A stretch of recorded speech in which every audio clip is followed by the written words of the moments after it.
হরে কৃষ্ণা, রাধে রাধে বন্ধুরা। সকলকে জানাই শুভ নববর্ষ। আমার গোবিন্দের কৃপায় যেন সকলের জীবন সুখময় হয় এবং প্রত্যেক গুরুজনের কাছে আমি প্রণাম জানাই। আমাকে চিনতে পারলে না, তাই না? চেনার কথাও নয়। তো আমার পরিচয়টা আমি এই ভিডিওর মাধ্যমে আমি বলে দেবো। তো শুরু করা যাক। এই দেখো, এটা হলো আমার মা।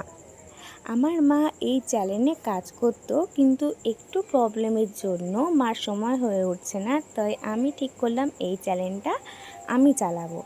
তো যতটা পারি চেষ্টা করব ভিডিও দেওয়ার। আমার তো স্কুল পার্সাল আছে, টিউশন আছে, তো টাইমটা একটু ম্যানেজ করে নিতে হবে। বেশিরভাগটা শর্টসই দেব, বড় ভিডিও একটু কম যাবে। তো দেখো, আমার বাবা বাজার করে এনেছে, আমার মা সেগুলো নিয়ে এসছে পয়লা বৈশাখের শুরুতে। তো এই সব বাজার টাজার করে এনেছে। আজকে সারাদিনের যে ভোগ রান্না হবে সেটা ভগবানের দেয়া হবে। তো কি কি এনেছে এই সব দেখাচ্ছি। একটা ক্যাপসিকাম, এদিকে মিষ্টি আলু, এদিকে সজনে ডাঁটা, আলু, টমেটো, বেগুন এইসব এনেছে। এগুলো আমি বের করে করে দেখছিলাম কি কি এনেছে, আর তোমাদেরকেও ভাবলাম দেখাই, তো বের করে দেখছিলাম। আর এদিকে বাবা কারখানায় কাজ করতে যাবে, বাবার দেরি হয়ে গেছে। এইগুলো আমি বের করে দেখাচ্ছিলাম। তো কিছু জিনিস মশলা টশলা বাকি আছে, সেগুলো মা বললো তুই একটু বেলায় আনবি, তো একটু বেলায় বেরোবো।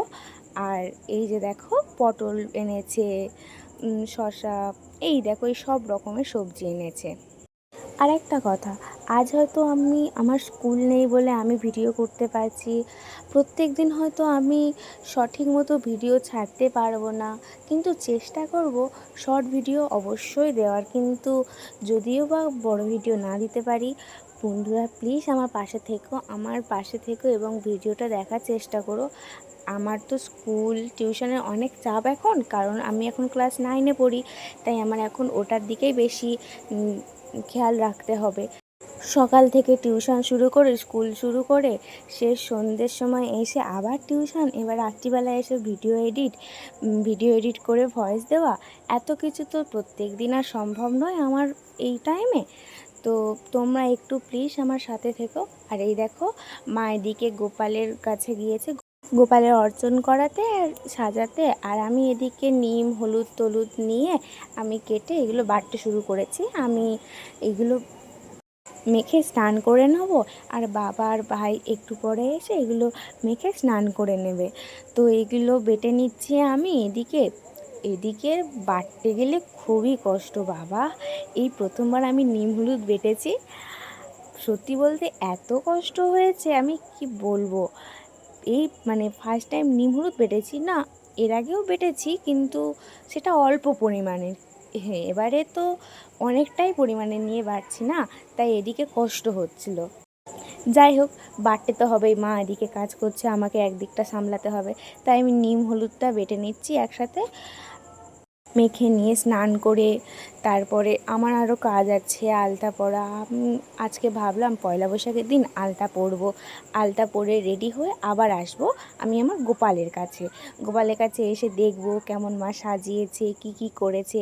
মার হাতেও একটু হেল্প করব। মা অনেকক্ষণ ধরে গোপালের কাছে আছে, মা ডাকছিল, কিন্তু আমি এদিকে তো এগুলো সামলাতে হবে। তাই আমি এদিকে এগুলো কাজ করে নিয়েছিলাম। বললাম যে আমি স্নানটা করে তারপরে আসছি। তো স্নান টান করে আসবো এবারে।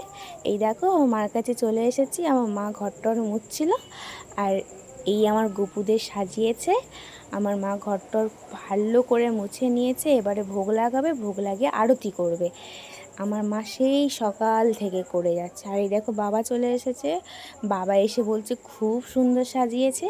আমিও তো দেখে জাস্ট অবাক হয়ে গেছি। আমি তো কাজের মধ্যে অতটা গোপালের দিকে খেয়াল করতে পারিনি। ওপরেই ছিলাম, কিন্তু গোপালের দিকে অতটা চোখ পড়েনি, কারণ মা তো মার মতো কাজ করে যাচ্ছিল। আর এই দেখো, আলতা পরে নিয়েছি, আলতা পরে এসেছি। আর এই দেখো, আমাদের গুপুর দেখে না তোমরা কেউ চোখই ফেরাতে পারবে না, এত সুন্দর লাগছে। আর বাবা এদিকে গুরুদেবের কাছে এসে গুরুদেবের মালা পরাচ্ছে। আমিও ভাবলাম একটুখানি ভিডিও করে দিই গুরুদেবের। এটা আমাদের হলেন গুরুদেব, তোমরা নিশ্চয়ই জানো। তো এবার আমি আবার গোপালের কাছে যাব। এই দেখো কপুর ভোগ লাগানো হয়ে গেছে, এবার মা আরতি করবে। এত সুন্দর লাগছে গোপালের, না দেখে চোখই ফেরানো যাচ্ছিল না। দেখে নাও এমন অপূর্ব দৃশ্য। তো কত সুন্দর লাগছে দেখো আমার ভাইদের। আমার মার কাছে নিশ্চিত এদের অন্য নাম শুনেছ, এবার আমার কাছে এদের অন্য পরিচয় জানবে। আমার মা যতই এদের নাম রাখুক না কেন, আমি এদেরকে অন্য নামে ডাকি। এটা হলো আমার সোনাই, আমি যখন থেকে এসছি আমি ওকে সোনাই বলে ডাকি। আর এ হলো আমার পাগলু, আমার পাগলু বাবু, এ খুব পাগলু। আর এটা আমার হলো পুচকু সোনা, একদম পুরো পুচকু। আমি এদেরকে এটা বলেই ডাকি, যতই নাম দিক না কেন আমি ওদের ওটাই বলে ডাকি। সবার তো একটা বাড়ির নাম থাকে, আমি ওটাই বলে ডাকি, যে সোনাইয়ের কী করছে এই রকম। তো আমি প্রণাম করে নিলাম। এবার ভোগ লাগানো হয়ে গেছে। মা বলছে ভালো করে প্রণাম কর, আশীর্বাদ চা। আমি তো আশীর্বাদ চাইছি, কি হবে জানি না, তবে ভগবান যা করবে তাই মঙ্গলের। আর এই দেখো, আমার তো কোনো খেয়ে দে কাজ নেই। মা বলছিল কাজ করতে, আমি বললাম আমি যাচ্ছি, একটু সেজে গুজে গোপালের কাছে যাই, আজকে একটা শুভ দিন, একটু গোপীর মতো সাজি, বলে এই গোপীর মতো সেজে তোমাদেরকে দেখালাম। তো কেমন লাগলো তোমাদের ভিডিওটা, আশা করছি তোমাদের সকলেরই ভালো লাগলো। লাগলে একটু লাইক, কমেন্ট, শেয়ার আর সাবস্ক্রাইব করতে কেউ ভুলবে না। রাধে রাধে, হরি বল।